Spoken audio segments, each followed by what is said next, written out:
All right, so I want to talk about 300 deaths in Austin last year. Hear about that story? That's the most of any year, right? 300 deaths. Now, they're not saying homicides or Yeah, anything just like that. deaths, right? Yeah, they're saying deaths. So, 296 people experienced homelessness and died on Austin streets over the last year.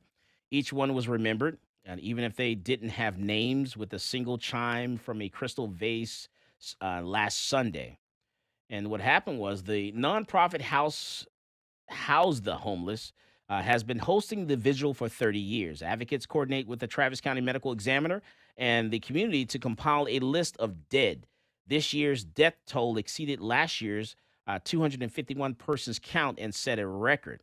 So 251 homeless people, apparently, they're saying that died. So now I have problems about the numbers and how they tallying that stuff. Because when I'm looking at homicides reported by the Austin Police Department, you know, It's like 100 or something, right? it's like less than 100. So it's like 70, 80. I was about to say I heard 60 something recently. Right, Yeah, I around was that like, number. when I'm I not saw that, I was like, whoa. Yeah, I'm not 250. So I definitely have a problem with how we're I thought doing there were this. about 100 homicides or something, right? Right. Didn't we hit a record for So that? yeah, so are these homicides or not? Someone dies, isn't that considered a homicide or what? Maybe not. Maybe it was, I don't know. Well, you're Heart talking about the homeless. So heart that's what they're attack? probably talking about. Maybe They people don't count just. because they're homeless? Well, I'm saying they do. That's what they're probably talking about. Just people that are just maybe dying on the streets, or maybe even in just random accidents or whatnot. Who knows? Well, if this number is getting that high, we need to change what we're doing.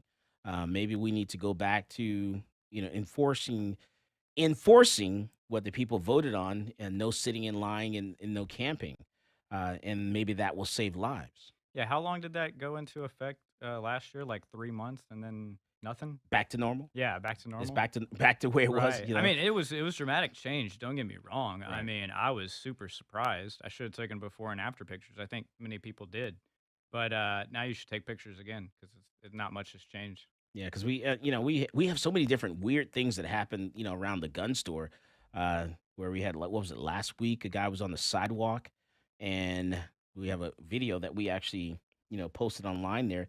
He was on the sidewalk, and he was literally, he thought he was tied up, you know, and he wasn't tied up. We actually just walked up to the guy and said, "Relax your arms, relax your legs, stand up. You're free." And he stood up and he walked. It's just, and it's just crazy. We don't have facilities for people, where they can go.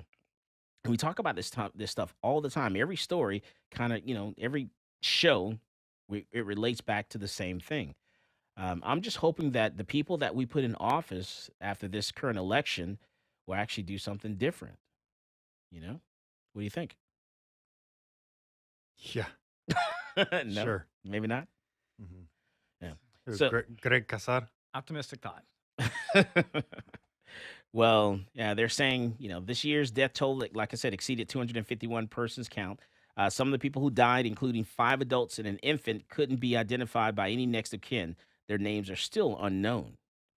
An So unknown infant? unknown. Oh, Yeah, Oh. yeah, that's serious. So that's definitely a problem. Um, let's go to New Mexico. New Mexico. What do you think they did? Got a guess? meth?